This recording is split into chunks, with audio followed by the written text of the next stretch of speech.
합니다. 시편은 다양한 그런 또 내용들이 있고 합니다. 그래서 150편인데 그 중에 이제 150편 중에 7편이 참회의 시라고 이렇게 있습니다. 그래서 이 참회의 시 중에 첫 번째 나오는 시가 오늘 시편 6편의 말씀입니다. 그래서 다른 6편은 뭐 시편 32편, 또 38편, 51편, 102편, 143편, 130편에서 6권 있어요.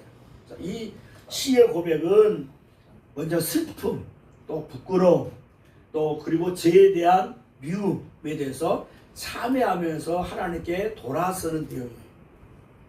시편 6편의 성대모니가 뭐라고 해요? 다윗의 식가문이라. 다윗의 시야 인도자를 따라서 현약 8줄에 맞춘 노래라고 이렇게 나옵니다. 이것은 뭐냐면 제8 한 옥타브에서의 그 남성들의 그 베이스나 테너를 지칭하는 거예요. 그러니까 저기가 나도 참여하니까 또 이렇게 좀 그 목소리가 굵은 거예요. 그래서 어쩌면 그 탄식하는 어조로서의 그런 고백하는데요. 그래서 시인이 오늘 정말 절망적인 그런 상황에서의 아주 극심한 그 어려운 고통 속에서의 그 자신을 대해 호소하고 있어요. 나 너무 힘듭니다.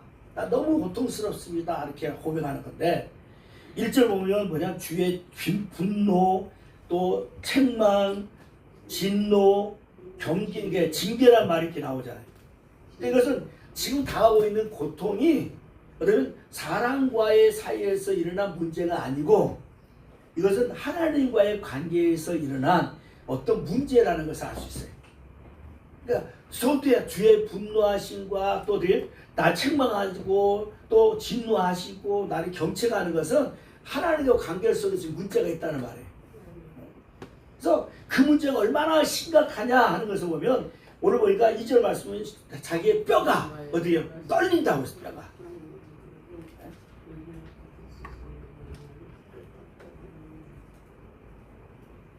설교 중에 다 그런데 진짜 뼈가 떨린다. 그리고 3절 보니까 영혼이 심히 또 떨린다고 했어요. 또 5절 보니까 사망 중에서의 음부가 눈앞에 있다. 그리고 또 6절 보니까 밤낮으로 탄식해서 곤핍한다. 그리고 그래서 내 눈이 근심을 통해서의 실을 잃어가고 있다는 거예요. 그러니까 얼마나 심각하면 오늘처럼 일반 사람들이 경험하지 못할 이런 극심한 고통을 당하는 거예요. 정말 마음에 큰 짐을 가지고 있다는 거죠. 세상 이보다 더 심각한 일 없잖아요. 뼈가 떨리고 영혼이 막 그러니까 이건 뭐 정신이 없는 거예요, 진짜. 이 같은 절망 가운데서 어려움을 겪고 있는 이 사람이라면 아마 자신에게 다시 새로운 날이 올 것이라고 생각하고 기대할 수 없을 거예요. 하나님의 진노와 분노가 징계하는데 누가 감히 서겠냐고요. 하나님이 때리신다면 그간 누가 피할 사람 누가 있겠냐고. 그러니까 도무지 내가 어떤 세상에서 기대하고 할 만한 일이 없다는 거예요. 너무 쉽죠, 고통하는 것은. 그러니까 이걸 정말 해결할 길이 없는 그런 막막한 처지에 있는 그런 모습이야 하는 것입니다. 그래서 어떻게요? 너무 힘들고 고통스러우니까 어디요? 내가 수척해졌다. 이 점으로 수척해졌다는 이 점. 그러니까 이것은 원문을 보면 내가 이 수척했다는 말은 나는 고개를 숙인 자가 됐다는 거예요. 그러니까 부끄럽고 너무 힘겨우니까 그냥 고개를 숙이는 거예요. 도무지. 그러니까 이것은 마치 뿌리 뽑힌 나무가 점점 시들어가서 말라지는 것처럼 되어진다는 거예요. 처음에는 나무 딱 자르면 이파리 푹성하지 않아요. 살아있는 것처럼 보이잖아요. 그러나 얼마 지나가면 점점 잎사귀가 시들어가면서 점점 다 떨어져가면 그 나무도 뭐 겨울도 말라가면 막 터지잖아요. 그러니까 이런 상태로서의 점점 너무 힘들게 수척해지는 게 점점 더 극심한 고통, 이쪽 말은 병이 막 점 깊어진 것처럼. 저거 가지고 암 환자 처음 가면 별로 표가 안 나잖아요. 처음에는 별로 안 나는데 이게 이제 마음에 당신은 이제 암입니다. 뭐 때로는 뭐 말기입니다. 이러면 갑자기 마음이 확 무너지면 돼요. 그냥 막 하루 이틀 만에 막 얼굴이 그냥 막 수색이 지금 변했잖아요. 막 그냥. 응? 나중에는 있잖아. 그러면 어때요? 뼈만 얼굴이 항상 나올 정도의 그러면 이 수척함이 이런 모습이라는 거예요. 또 3절 보니까 뭐예요? 주여 어느 때까지입니까? 지금 내가 이게 힘겹게 고통스러워서 막 이게 막 수척이 되는데 그러니까 자기 자신도 봐도 막 이렇게 막 말라가는 거죠. 얼굴이. 그러니까 어느 때까지 하나님 나의 진노하시겠습니까? 이거죠. 나를 이렇게 책망하시겠습니까? 이겁니다. 어느 때까지예요? 어느 때까지예요? 지금 우리가 일반적으로 살면서 힘들잖아요. 하나님 어느 때까지입니까? 이건 이런 마음이 이런 마음. 그래서 어떻게 보면 지금 이 상태가 오랜 기간 지금 지속되고 있다는 거예요. 짧은 기간이 아니라. 그러니까 너무 힘들면서 이제 더 이상 이제 어쩔 수 없구나. 나 이제 어쩔 수 없어. 하나님 어느 때까지 나 이렇게 해줄 거예요. 이렇게 놔두실 거예요. 이거예요. 그러니까 오늘 이 시인 결국 다윗인데 이 하나님을 경외하는 사람이잖아요. 다윗 그럼 얼마나 지금도 사실 이스라엘 국가가 이렇게 별을 이렇게 두둑이요 육각기 이게 뭐예요? 다윗의 별이 그게. 그러니까 이스라엘 오로지 다윗의 그 왕조, 그 다윗의 최고의 전성기를 바라보는 꿈꾸는 거예요. 그러니까 그 정도 믿음의 사람이고 하나님의 뜻이라고 생명 거는 사람인데 왜 이렇게 자신이 수척하고 그냥 뼈가 마를 정도 하는 이런 극심한 고통 가운데 있느냐는 겁니다. 왜요? 다윗은 하나님을 아는 사람이잖아요. 누구보다 하나님을 체험한 사람이잖아요.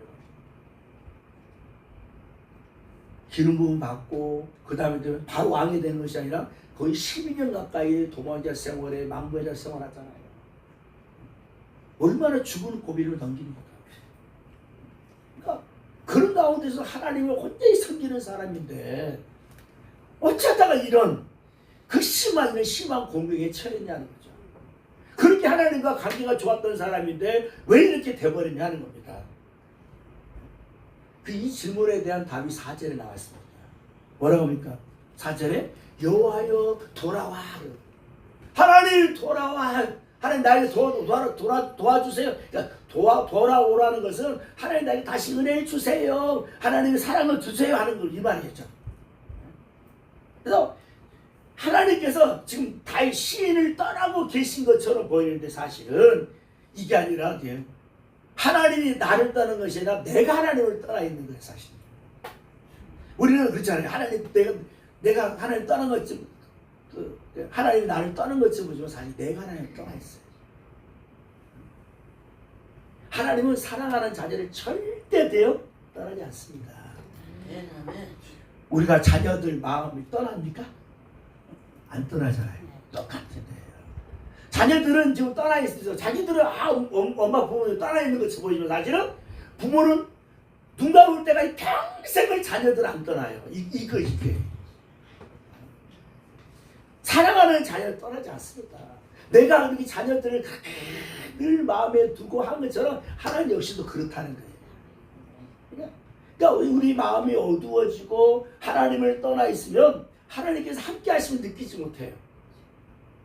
오늘 시인이 하나님을 떠나 있기 때문에 하나님께서 주시는 이 평안과 이런 풍족한 삶에 대해서 맛을 못 느끼는 거예요. 그러니까 나름대로 지금 왕이 되고 나름대로 살만한데 그래도 뭐 자기를 해칠 만한 수 없잖아요. 사울왕이 그렇게 죽이러 쫓아내는데 지금 이제 그래도 뭐 자기를 대적할 수 없잖아요. 왕이 됐으니까 뭐 말 한마디로 다 끝낼 수 있잖아요. 근데도 불구하고 자기의 마음 이런 넉넉함이나 이런 감사 이것들이 없다는 거예요. 그러니까 오직 그의 앞에는 1절에 고백한 것처럼 하나님 주님의 그 진노하심과 병책과 이런 징계만 있는 것으로 고통스러워합니다. 그래서 늘 그것이 함께 있기에 밤낮으로 힘을 얻지 못하고 이런 죽음의 공포 가운데서의 거의 날마다 죽어가고 있다는 겁니다. 그런데 이것을 끝나면 의미가 없잖아요. 반전이 있습니다. 오늘 이 시인은 이런 상황에 계속 머무르지 않고 이런 악한 환경에서의 빠져나오는데 그 방법이 뭐냐? 그 방법은 뭐예요? 내가 극심한 어려움과 이런 고통 가운데서 빠져나오고 이길 수 있는 비결이 뭐냐고요? 기도하는데 그 기도가 뭐냐고요? 아니 회개가 뭐냐? 기도는 누구한테 드리는 거예요? 그러니까 그 기도는 결국 하나님께 돌아오는 거예요. 결론은 우리 삶에 어렵고 힘들고 내가 정말 십자가에 빠를 수 있는 고통이 있는데 이것을 벗어나고 이길 수 있는 비결은 내가 하나님께 돌아가는 거예요. 회개가 바로 돌이키는 거잖아요. 뉴턴. 제가 이거 하면 옛날에 우리 목사님이 그래요. 영어 발음이 저도 뭐 발음 이거 그렇잖아요. 발음이 뉴턴 그런다고 맨날 그러는 돌아 완전히 돌이키는 게 하나님께 돌아오는 때에 해결된다는 거예요. 그러니까 하나님께로 돌아오는 거예요. 하나님께로. 밤낮 잘 수 없도록 고통스러운 처지 그런 환경 속에서 밤마다 되어 침상을 띄우고 내 영으로 적신다잖아요. 그러니까 얼마나 고통스럽으면 누워서도 그냥 눈물 흘리는 거잖아요. 그런데 내 목소리 막 손 울부짖는다잖아요. 7절 보면요. 그러니까 단순하게 고통이 막 너무 힘들어 너무 고통스러워서 그냥 누워서 그냥 눈물이 흐르는 거예요. 벽에 적신다. 이런 고통을 당해보셨어요? 이 나이에 그런 고통 안 겪어본 사람이 없어요. 그러니까 그런 고통과 그런 힘겨움 속에서 그것으로 끝난다면 의미가 없잖아요. 그런데 오늘 그렇지 않았다. 그래서 그렇게 막 오늘 적시고 막 하는 그런 울부짖음 속에서 깨닫는 게 뭐냐? 아, 내가 하나님을 떠나 있구나. 이걸 깨닫는 거예요. 하나님이 나를 떠난 것이 아니라 내가 하나님을 떠나 있다는 거예요. 그걸 깨달은 거예요. 그래서 내가 하나님께로 돌아왔기에 하나님께서도 자신에게 돌아오기를 간절히 소원하고 요청하는 거예요. 하나님, 내가 주님께 돌아갑니다. 주님, 나를 맞아주세요. 나에게 이거예요. 내가 돌아가니까 주님도 돌아오세요. 근데 하나님 여전히 계시잖아요. 여전히 우리는 자녀라고 해서 늘 마음에 있는 것처럼 자녀들이 나를 떠나 멀리하는 건데 결국은 돌아오지 그렇게. 그래서 하나님께로 돌아왔기에 확신을 얻는 게 8절이에요. 악을 행하는 너희는 다 나를 떠나라. 여호와께서 내 울음소리를 들으셨다. 그러니까 하나님께로 돌아왔기에 울며 매달리며 자신이 기도하는데 기도를 하나님께서 들으신 줄 확신하는 거예요. 하나님을 떠나 있는 동안에는 밤을 하얗게 그냥 지새울 정도로 고통스럽고 밤새 눈물을 흘려서 그냥 정말 요가 막 적실 정도로서의 힘겹고 워낙 많이 생각되면 범민하고 밤잠을 잘 수 없는 그런 고통스러운 그 날들이 하나님께로 돌아왔을 때에 비로소 내 자식이 악을 행한다는 걸 모든 것에서 떠나가는 거예요. 그래서 이 나를 하나님 은혜 안에 서고 이런 모든 근심거지 나를 얽매고하는 것들이 다 떠나간 것들을 어떻게 하느냐. 9절 보니까 여호와께서 내 간구를 들으셨으며 여호와께서 내 기도를 받으신다. 그래서 10절은 뭐라 그래요? 내 모든 원수가 부끄러움을 당하고 심히 떨며 갑자기 부끄럽다 떠나버렸다.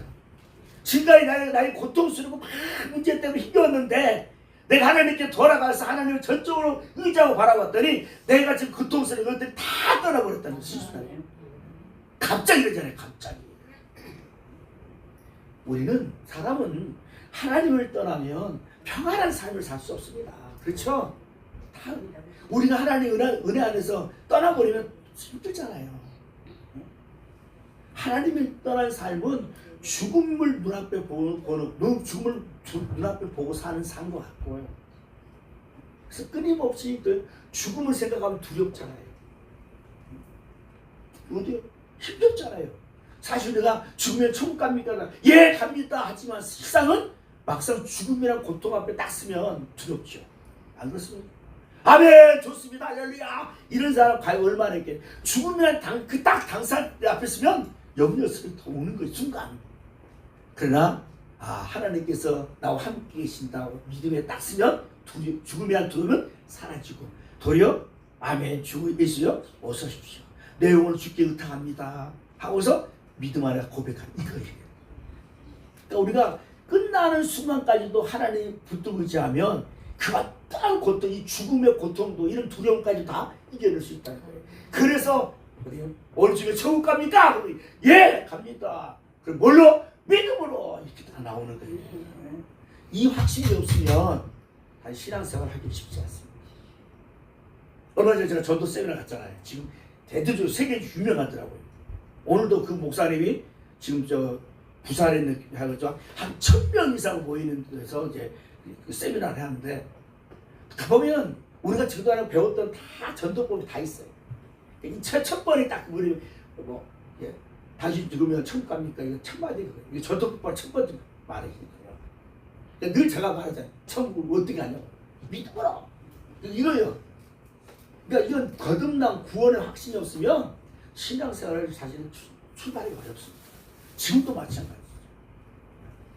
아마 그분도 그래요. 목사들 다 모였는데도 딱 질문도 첫 마디. 그래서 손 들어보라 하면 다 못 간다는 사람도 있어요. 심지어 목사도 그런 분이 있다.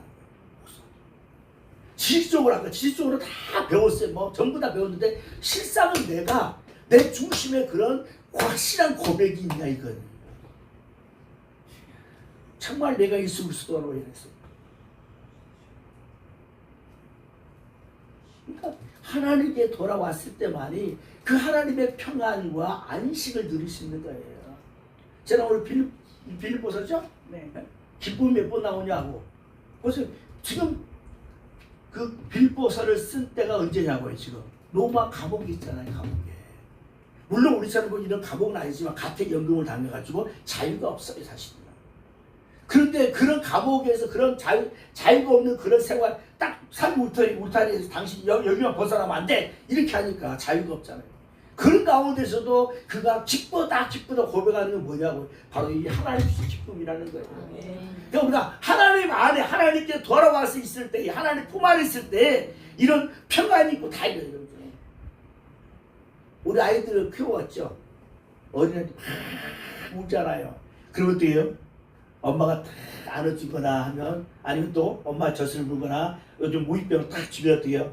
얼마나 보거나 그 잠자는 얼굴이 진짜 세상이 그렇게 평안하고 그렇게 그런데 너무너무 이쁘잖아요. 그 잘 때 그 모습이 바로 하나님께 돌아와서 하나님 품 안에 있는 자의 모습이 그거예요. 세상 염려 걱정 다 사라지죠. 바로 오늘 이 고백인 겁니다. 반나 가르지 않고 괴롭게 했던 그 모든 것들이 다 연기처럼 사라지게 된다는 것입니다. 그래서 우리가 하나님을 떠난 자의 삶이 어떤지를 우리가 알아야 돼요. 모르면 안 돼요. 지금 내가 이런 예기치 않는 어려운 심적 고통도 있고 하는 것들이 왜 그런가 알아야 돼요. 근데 그게 궁극적으로 보면 내가 하나님을 떠나서 어떤 내가 은혜가 지금 감도요 다 소멸돼 가지고 탈진된 상태가 있다. 사실 목사도 똑같아요. 이 탈진, 영적인 탈진할 때 굉장히 쉽지 않아요. 그러면 설교를 하지만 설교가 아니라 이건 사실은 돼요. 밥을 신다고 하는데 실상은 돼요. 완전 꼬두밥에 든 그런 밥을 주는 거예요, 사실. 내 평신도도 마찬가지. 은혜가 탈진되고 하면요, 사실 돼요. 뭐 교회 와도 그렇고 다 그런단 말이에요.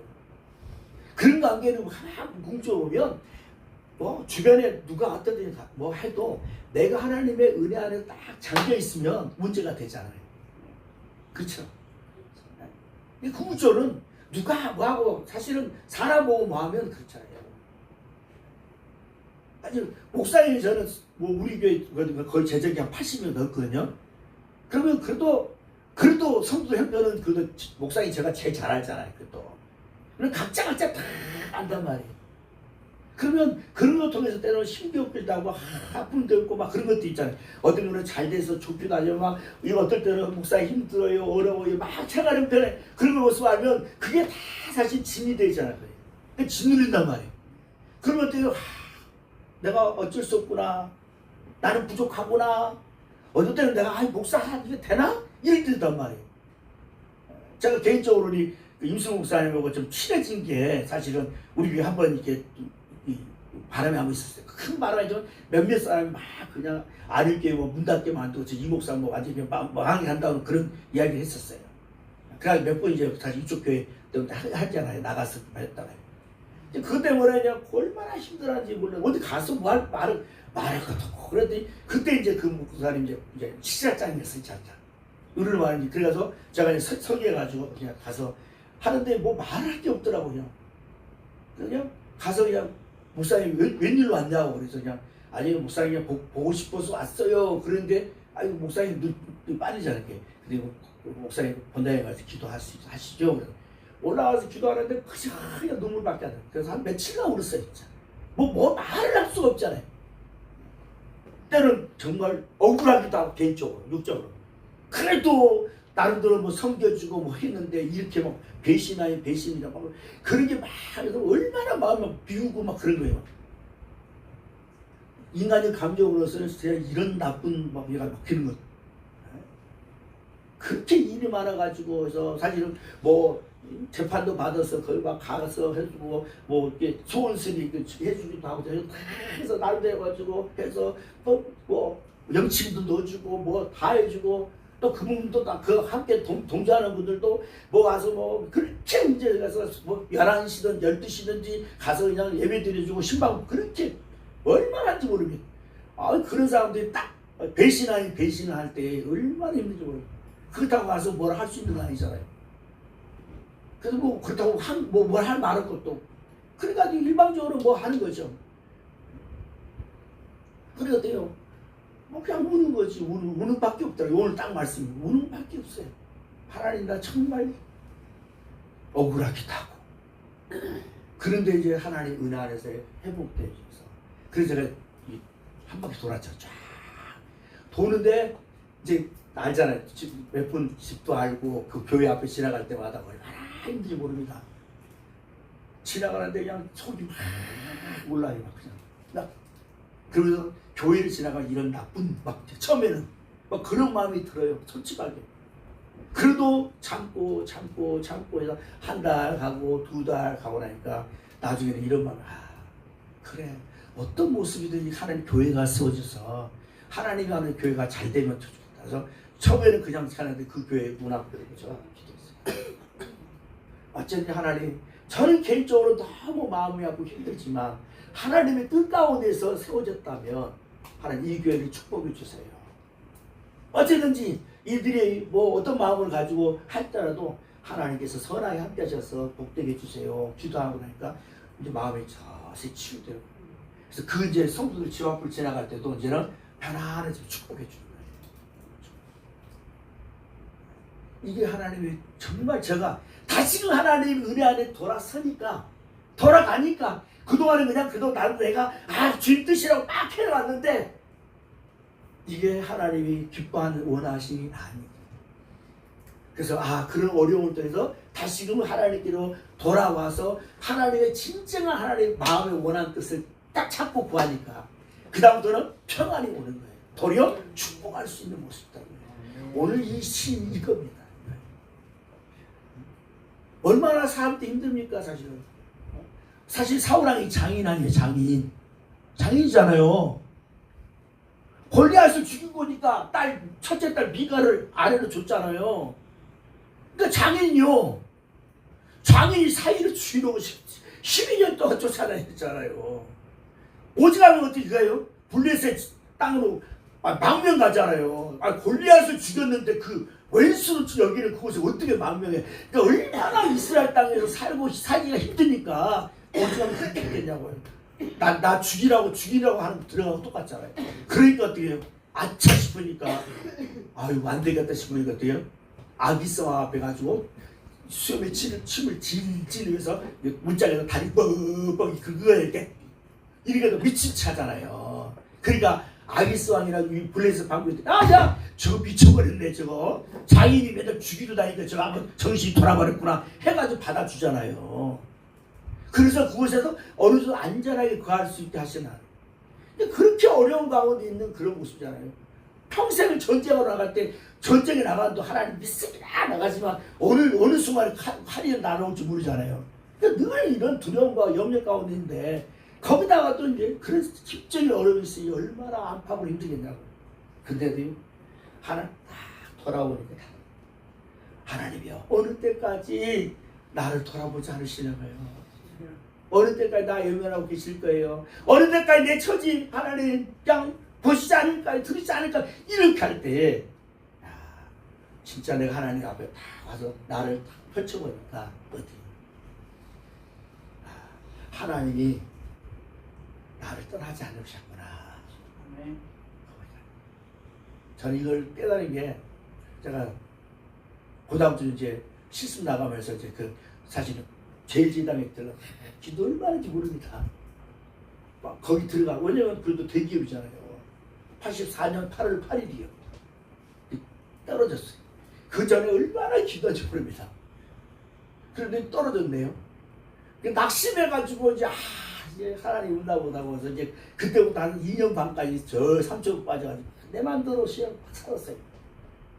근데 어디 전도를 받고 전도 아닌 전도를 받고 교회를 딱 가면서 앉아 있는데 하나님 날 떠나지 않는 그때 막 깨달았어요.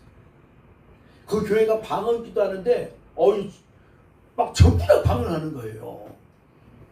근데 제가 중학교 2학년 때 방언을 했잖아요. 근데 이제 그때 그 신령 떠나니까 저는 그냥 아무것도 없는 줄 알았더니 목사님 와서 기도하더라고. 딱 앉으시더니 할렐루야를 하래요. 그러면 된다고.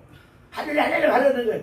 보니까 할렐루야 하니까 또 되긴 되더라고요. 저도 하려면 방언밖에 안 하면 해도 돼요. 그렇게 하긴 해요. 배수 하기는 할렐루야만 계속 하면서 하면 돼요. 인간적 방법일지 모르지만 하래요. 그러더니 저는 할렐루야가 아니라 할렐루야 하면 처음에 날라날라 하잖아요. 보통 방언이 날라날라날라 하는데 저는 방언이 라우스카바 이렇게 바로 나왔을 때 바로 그냥 이렇게. 그러니까 목사님이 놀래가지고 언제 신앙에서 했네요. 그래서 왜 했습니다. 방언했네요. 중학교에 때 그 어쩐지 그렇게 그럴 때 깨달은 내가 2년 반 동안 정말 하나님 모르고 내 맘대로 살았는데 여전히 하나님 나를 떠나지 않으시고 내가 안에 계셨구나. 그래서 성령이 나를 위해 탄식하며 기도했던 그때 깨달은 하나님 이 영혼이 하나님의 은혜 가운데 살아야 되는데 지금 세상에서 살고 있습니다 하면서 성령이 그때 깨달았으니까 성령이 말할 수 없는 탄식함으로 우리 기도한다는 게 그때 뭐 다른 신학적인 배경이 다른 걸 표현할 수 있지만 그때 저가 깨달으니까 이거구나. 하나님 내가 하나님 떠났을 때 얼마나 우리 자녀들이 원하지 않는 갈 때 얼마나 우리가 마음 아파하는 거냐 똑같다. 그래서 하나님이 떠나있다. 그러니까 하나님이 떠나있다. 내가 하나님 떠나있는 것처럼 보면 하나님 나와 함께 하신다는 것을요 이런 확신을 잃어버릴 때라는 거예요. 하나님 절대 나를 떠나지 않고 나와 함께 하신다. 이거예요. 그러니까 비록 어떤 현실의 문제가 잘 해결되지 않아도 그 일 가운데 주님은 함께 계시고 있는 거예요. 절대 좀 떠나지 않아요.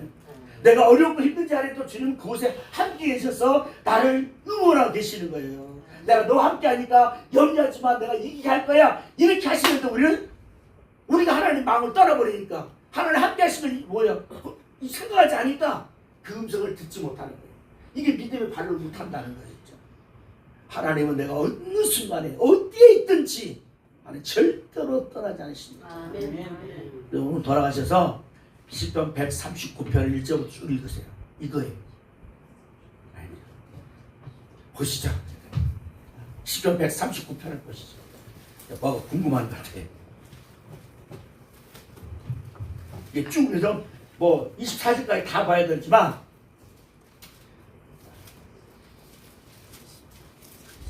우리가 7절 보면 7절 시편 139편 7절 보면 내가 주의 영을 따라 어디로 가며 주 앞에서 어디로 피하리까. 내가 하늘에 올라갈지라도 거기 계시며 수월에 내 자리를 펼지라도 거기 계시니까.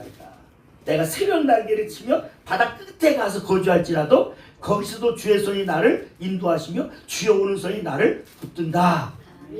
그러니까 내가 어디로 가든지 하늘 끝에 갔든지 땅 저 우부에 들어가 있든지 우리가 저 지구 끝에 가든 어느 곳에 있든 하나님은 함께 계신다는 거예요. 절대로 하나님 나를 떠나지 않으셔요. 내가 지금 막 은혜가 소멸돼가지고 막 하나님 나 모릅니다. 안 계신 것 같아요. 아니면 하나님 부인하고 있지만 하나님의 자녀는 절대로 떠나지 버리지 않으셔요. 그러니까 내가 예수 믿는 가운데는 그렇지만 또 예수님 나 하나님의 자녀로 딱 인쳐놨다면 내 마지막 숨 넘어갈 때로 부르신다는 거예요. 이게 하나님의 사랑이에요. 하나님 절대 나 떠나지 않으세요. 내가 힘겨울 때, 내가 고통스러울 때 하나님은 아마 더 마음이 아프실 거예요. 왜? 하나님의 자녀로서 풍성한 은혜 가운데서의 기쁨으로 살아야 되는데 그게 기쁨이 아니라 힘겹게 살아갈 때 그가 우리가 자녀들이 어렵고 힘들 때 우리 마음이 더 찢어지잖아요. 더 아프잖아요. 솔직하게. 우리 자녀가 어려운데 아이고 이러마 잘됐다. 이거 이러냐고요. 그래 내가 내 마음 속썩인데 잘됐다 이놈 그러냐고요. 처음에는 좀 속상해 그만 있을 거예요. 근데 어느 순간에 아이고 이놈 아니지 내가 내 자식인데 이게 된단 말이에요. 하나님이 얼마나 하나님은 우리가 자녀를 향한 생각보다 훨씬 더 비교할 수 없을 정도란 말이에요.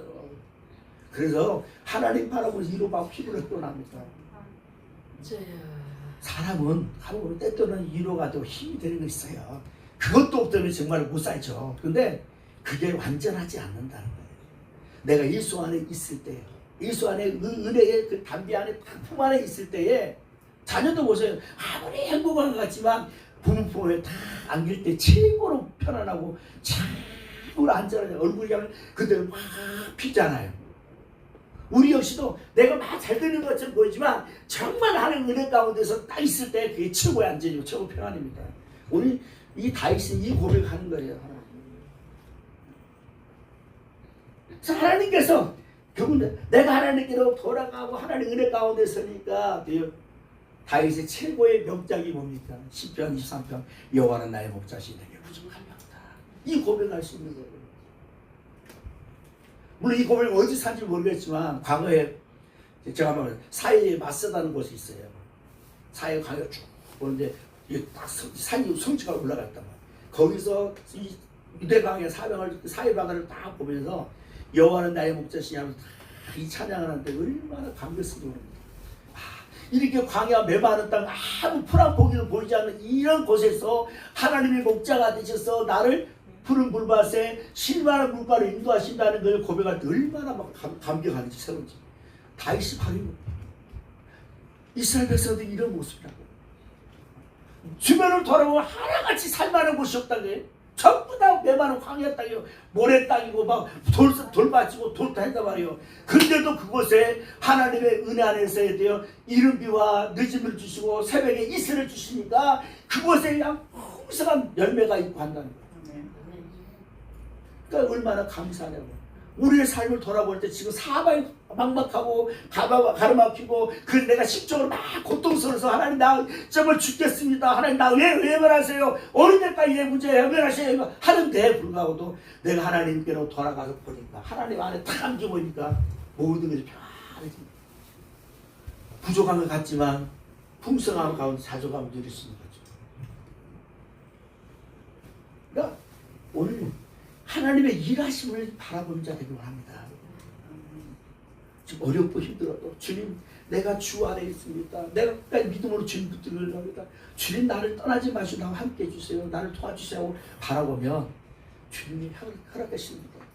그래서 하나님께서 하나님께로 돌아와서 그 일하는 가운데서 확신을 가질 때 어떤 환경에서 머물렀든지 불평하지 않습니다. 원망하지 않습니다. 사실 저도 그 일을 겪고 나서 그 다음부터는 하나님께서 교회를 이끄신 것이 내가 하는 게 아니에요. 만약 내가 한다 같으면 어때요? 아마 꼬꾸라졌을 것 같아요. 하나님께서 하신 그 일을 통해서 어렵고 힘들어 정말 말할 수 없는 고통, 정말 자다가도 벌떡 일어났습니다. 잠이 안 오죠. 막 원통함과 막 분노가 막 있으니까 또 괘씸하기도 하고 내가 어떻게 했는데 막 그렇게 그런 세상을 그러니까 주의 이름으로 목사로서 막 권면하고 막 했지만 막상 어려움 딱 당하니까 그 계산이 막 생각나는 거예요. 막 그냥 내가 이럴 때 이렇게 해준데 저렇게 했는데 막 생각나니까 막 마음에 분노가 막 생기는 거예요. 막 죽일 듯이 그냥 막 그냥 미워서 그냥 이렇게 했는데 하나님 은혜 가운데서 하나님의 평안을 주시고 하니까 주님께 맡기고 그리고 견디고 이겨나가니까 하나님께 이제 이후에는 어렵고 힘들면 하나님 주님 뜻 앞에 맡깁니다. 또 사람 목사로서 찾아가서 권면하고 해도요, 물론 잠깐이라지만 주님의 은혜로서 함께하지 않으면 얼마나 하잖아요. 주님이 하셔야 된다. 마찬가지입니다. 그래서 어렵고 힘들 때는 뭐 사람이 걸어 원망 불평 나올 수 있어요. 아예 지금 처음부터 없는 거 아니에요. 사람이 걸어 있는데 이게 오래 가지 않아요. 과거는 막 열흘 이틀가 문제가지고 막 힘겹고 막 가슴에 뒀다면 이제는 뭐 하루 이틀 뭐 아니면 하루 몇 시간 만에 툭 털어버죠. 에이 하나님 하시는데 하시던데 뭐 왜? 과거에 이런 아픔과 어려움 속에서 하나님이 다 이기게 하셨던 걸 체험했기 때문에. 그런데 하나님께만 붙어 있으면 하나님이 하시니까 이 믿음이 있어요. 다윗이 고백하는 거예요. 지금 어렵고 힘들어서 정말 많을 수 없지만 하나님께 맡기고 아주 울부짖으라고 썼잖아요. 하나님 나 정말 어렵습니다. 힘듭니다. 내가 정말 저 사람 때는 미워서 죽겠습니다. 너무 힘듭니다. 나 저 사람 안 봤으면 좋겠습니다. 하지만 하나님 내게 하나님의 은혜를 주세요. 은혜를 주세요 하면 하나님 다 감싸주시면 도리어 언제는 축복할 수 있다는 거예요. 제가 아까 전에 그렇게 미워가지고 가슴이 심지어 교회 불질러 싶으면 안 되잖아요. 인간의 마음은 그렇잖아요. 집에 가서 그냥 이런 그런 마음이 불뚝불뚝 일어나는데 이제 그걸 또 참고 하나님께 맡기면서 쭉 하다 보니까 오늘 마음이 평안해지고 도리어 축복하는 거예요. 이게 하나님의 은혜입니다. 오늘 이런 은혜를 맡기는 거예요. 다윗이 이게 반장이에요. 내가 은혜 안에 있으니까 하나님의 사랑 안에 있으니까 주변이 다 사랑스러워지는 거죠. 때는 우리 기도하기 전에 막막했는데 기도 딱 끝나고 눈을 딱 뜨면 우리 앞이 얼마나 화려하고 좋냐고요. 눈 뜨고 나니까 막 그렇게 세상이 막 그렇게 꽃도 똑같은 꽃인데도 얼마나 아름다운지 모릅니다. 은혜가 있을 때잖아요. 우리 누수하고 저 맨날 떨어지지만 지금도 이 꽃이 내는 얼마나 좋냐고요. 이런 마음으로 바뀌는 것이에요. 그래서 원망하거나 불평하지 않고 도리어 감사가 되어지고 기쁨으로써의 우리가 삶을 살아갈 수 있어요. 주님이 하시니까, 주님이 갚아주시니까, 주님이 일으켜주시니까, 주님이 복되게 하시니까 이런 믿음에서 그렇게 오늘 이런 확신을 하고 주님은 나를 절대로 떠나지 않고 나 함께 계시고 내가 어느 곳에 있든지 어떤 자리에 있든지 나를 경건 승리의 복된 자로 함께 하신다. 이기게 하신다는 믿음 안에서 그래서 한 주간 하나님께서 함께 하심을 믿고 범사에 하나님의 도우심을 바라보면서 나가면 합니다. 치유는 내가 사람과 만남과 뭐해서 치유되기가 아니라 하나님께 내가 치유받으면 되어집니다. 내가 하나님으로 도리어 더 마음이 큰 사람 되지고 더 믿음으로 큰 그릇이 되셔서 안아버리면 되잖아요. 이게 믿음의 사람이고 이게 더 하나님의 은혜의 사람이랍니다. 그래서 내가 도리어 아픔이 힘든 사람들 도리어 내가 더 먼저 안을 수 있는 그런 넉넉함. 바로 다윗이 이런 모습으로 살았기에 나중에 사울왕이 있어요. 야! 너가 큰일 해갈 거다. 그 뭐예요? 너 왕이 될 거라고 한 거예요. 축복해버리잖아요. 도리어. 이게 믿음의 사람이에요. 오늘 이런 축복 역사, 우리는 하나님으로 인해서 해결받고 하나님으로 인해서 모든 것에 복의 역사가 있어지길 원합니다. 주님 나를 결코 떠나지 않으시고 나의 모든 병을 사정하시고 나의 눈물까지도 다 기억하시고 나의 탄식까지도 다 기억하셔서 때를 따라서 갚아주시며 나를 복되게 하시는 그 축복을 이런 승리를 맛보기를 주의 이름으로 축원합니다.